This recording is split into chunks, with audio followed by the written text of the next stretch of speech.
Olha só, pessoal, naquela confusão toda envolvendo o ex-presidente Jair Bolsonaro, né? No caso das joias, o Sérgio Moro sai em defesa de Bolsonaro, o senador Sérgio Moro, em defesa do ex-presidente sobre o indiciamento no caso das joias. Nas redes sociais, Sérgio Moro questionou o indiciamento e comparou a situação de Bolsonaro e Lula. Abre aspas para o senador. Lula não foi indiciado por peculato por se apropriar de presentes que recebeu na presidência. Mesmo durante a Lava Jato, tudo foi tratado como uma infração administrativa dada a ambiguidade da lei. Segue o senador ainda falando. Os crimes foram outros. Há uma notável diferença de tratamento entre situações similares, fecha aspas, isso tudo o Sérgio Moro falou ontem nas redes sociais. Acho que é bom lembrar que Moro deixou o governo Bolsonaro denunciando interferência do então presidente do Ministério da Justiça, passou a ser odiado pelos bolsonaristas, depois fizeram as pazes ali nas proximidades das eleições, né, daquele ano. Ô Eduardo Costa, e essa defesa de Moro, a situação envolvendo o ex-presidente Bolsonaro? Bom dia para você. Bom dia para todo mundo. Olha, eu concordo com a última frase do Moro. Concordo muito. E já disse aqui várias vezes com essa redação. Há uma notável diferença de tratamento entre situações similares. Essa turma de Procuradoria-Geral de Justiça e Supremo Tribunal Federal, no meu fraco modo de ver as coisas, sem ser entendido do assunto, sem ser operador do direito, essa turma trata diferentemente Bolsonaro e Lula. Eu chego a admitir o que alguns denunciam de perseguição. Sim. Notaram que eu não falei de Polícia Federal, porque ela é comandada, né, Júnior? É outra história. Eu não vou brigar com quem está cumprindo ordens. Mas há uma diferença de tratamento. Dito isto, peço vênia ao nobre senador e juiz Sérgio Moro para dizer que, para repetir o que disse aqui ontem, pau que dá em Francisco tem que dar em Chico. É sim da gente botar lá no cantinho da memória, que eu vi num portal, não vou lembrar qual, quando o Lula saiu do segundo mandato, saiu uma nota de que 2 contêineres cheios de presentes tinham deixado a Brasília rumo ao Instituto Lula. 2 contêineres. Então, isso a gente precisa buscar na memória. O Lula nunca foi acusado. Mas isso é uma coisa. Agora, que há evidências claras de crime no episódio das joias, então, faça-se a justiça. Silvana Lobo, te dando bom dia. Te dando bom dia, te perguntando sobre essa situação, essa defesa de Moro aí. Ô, gente. De onde veio essa gargalhada aí, hein? Ô, gente, bom dia pra todo mundo. Ô, gente, isso é um negócio espetacular. Olha, humorista no Brasil não tem oportunidade, não tem mesmo, porque os políticos não deixam. Agora, vocês imaginem.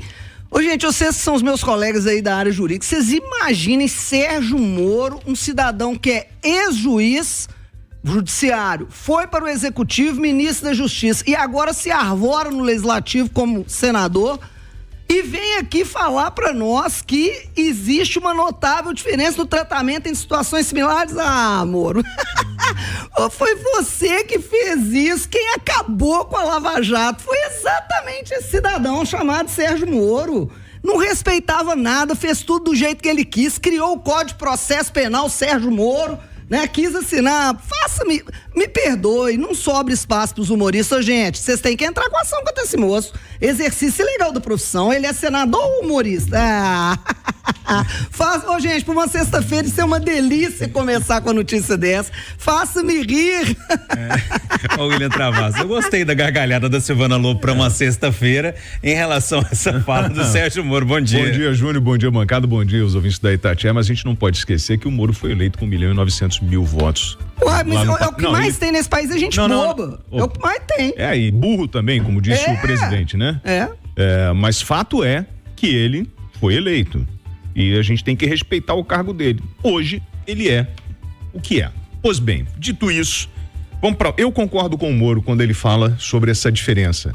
Porque o que ele está falando aqui não é sobre o indiciamento em si, ele está falando sobre os mimos. A época, o Lula e a Dilma, eles ganharam os mimos, mas na época a lei era outra, nós fomos mudando essa lei, 2018, 2021, ela foi mudando as regrinhas até sair o caráter de personalíssimo. Itens personalíssimo. Júnior Moreira, ok, então isso aqui é do Júnior Moreira. E aí nós temos uma diferença, que quando ele fala que no caso do Lula isso foi tratado de forma administrativa, e foi, porque o Lula e a Dilma, os dois devolveram os mimos, né? E o Bolsonaro foi de uma forma diferente, indiciamento. O que significa o indiciamento? No primeiro momento, nada. Só estou dizendo que, tem indícios de uma sacanagem, de uma corrupção, de uma lavagem de dinheiro, porque se eu pegar notícias de 2019, o que eu tenho de indiciamento de Lula, de Palocci, tá lá. Lula indiciado pela PF. Lula hoje é presidente da República e foi um cara indiciado. Então, assim, até transitar e julgar, muda alguma coisa? Não. Então, vamos aguardar. É considerado inocente. Até preso julgado. Olha, o Júnior Moreira tem indícios que ele pegou um queijo ali na cozinha. Tá, eu tenho comprei que provar. Paguei esse queijo. Sim. Agora, é realmente uma atrapalhada imaginar que o cara pegou um Rolex, viajou, vendeu, depois ia fazer um esquema de lavagem de dinheiro para o dinheiro retornar, ia perder em torno de 50%, porque é sacanagem, e na sacanagem quem está fazendo o jogo vai pegar uma parcela disso, e é um jogo de trapalhões, parece aquele finalzinho de domingo com a música dos Trapalhões rodando. Agora, eu preciso dizer uma coisa para os senhores. Para além de ser o Bolsonaro, o Lula, se tem uma coisa que eu não gosto é de ladrão, seja ele o que for. Porque é o cara, principalmente político ladrão e corrupto, que é o cara que está tirando do povão para enfiar no bolso. Se o Bolsonaro pisou na bola e tentou fazer uma pilantragem dessa, que ele seja responsabilizado. Ele nega. E vai, em sua defesa, vai naquela da história do mimo e da burocracia da lei. E eu não sei se isso emplaca. Mas tem delação premiada. E a delação do Palocci? Falando que o último ano do governo Lula era para ele acumular riqueza. Aquilo não valeu em nada. Todos o indiciamento do Lula caiu por terra. Então, vamos aguardar o transitar e julgar. Por falar em joias, belo relógio, hein, amigo? Gostou? Tá bonito, né? Esse aqui eu comprei lá fora, mas paguei com o meu dinheiro. Ô, Marcelo da Fonseca, bom dia pra você e essa história toda. Bom dia, Júnior, bom dia, amigos do Conversa, bom dia a todos os ouvintes. O William faz um malabarismo, né? Malabarismo? Pra passar pano pro Bolsonaro. Você acha que eu tô passando pano?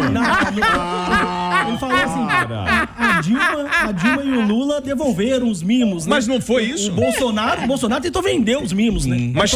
Mas vem cá, tem algum bem pra devolver?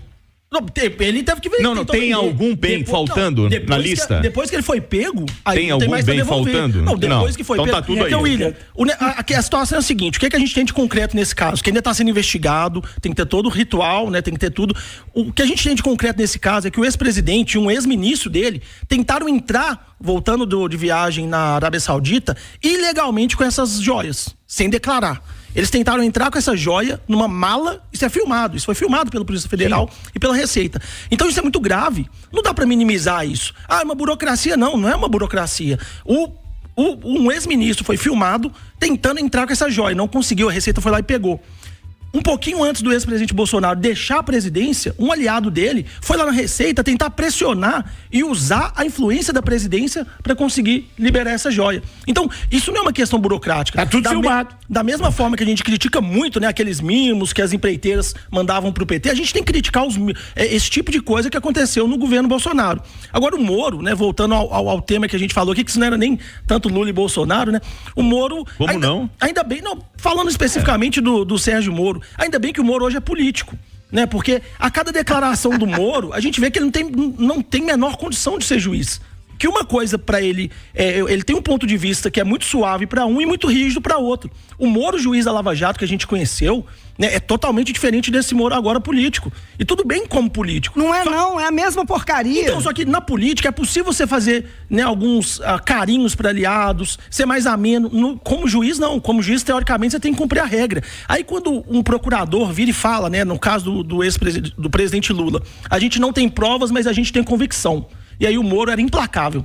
Condenava, criticava, dava entrevista. Tudo bem, o rigor que a gente espera da justiça mesmo. Só que agora, como político, parece que ele tem uma relação com o ex-presidente Bolsonaro que ele não pode criticar. Porque ele sabe que ele precisa dessa base bolsonarista para os próximos projetos políticos dele. Então o Moro, cada vez mais, ele vai se apequenando, eu acho. E todo mundo aqui na bancada, eu acho que o ouvinte é prova disso, a gente defendeu que ele deve manter o mandato. né? A gente foi contra a cassação de mandato do Moro porque era um absurdo, né? Eles queriam prejudicar ele por uma coisa que não era cabível. Agora, todas essas declarações do Moro defendendo o ex-presidente mostram que ele é muito mais político do que juiz. Gente, deixa eu só fazer uma coisa rapidinha assim. Quando vocês criticam o Moro na Lava Jato, vocês estão defendendo o Lula ao mesmo tempo ou não? De forma nenhuma. Não. Nós estamos defendendo o processo e a Constituição brasileira, que não foram respeitados lá. Eu só queria, Júnior, que o Moro mantivesse essa postura rígida que ele tinha como juiz, como senador.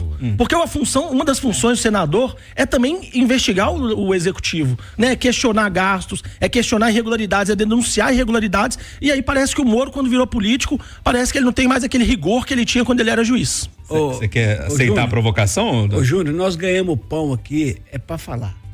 Eu concordo com o Travasso, discordo, dou risada, Silvano dá risada.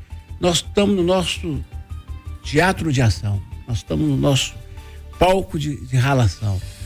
O que está faltando ao Moro, faltou durante a Lava Jato, faltou ao Deltan Dallagnol, e por isso eles estragaram o trabalho todo. Faltou ao Bolsonaro, está faltando ao Lula, falta às pessoas. Conselho do Rei de Espanha, por que não te cala?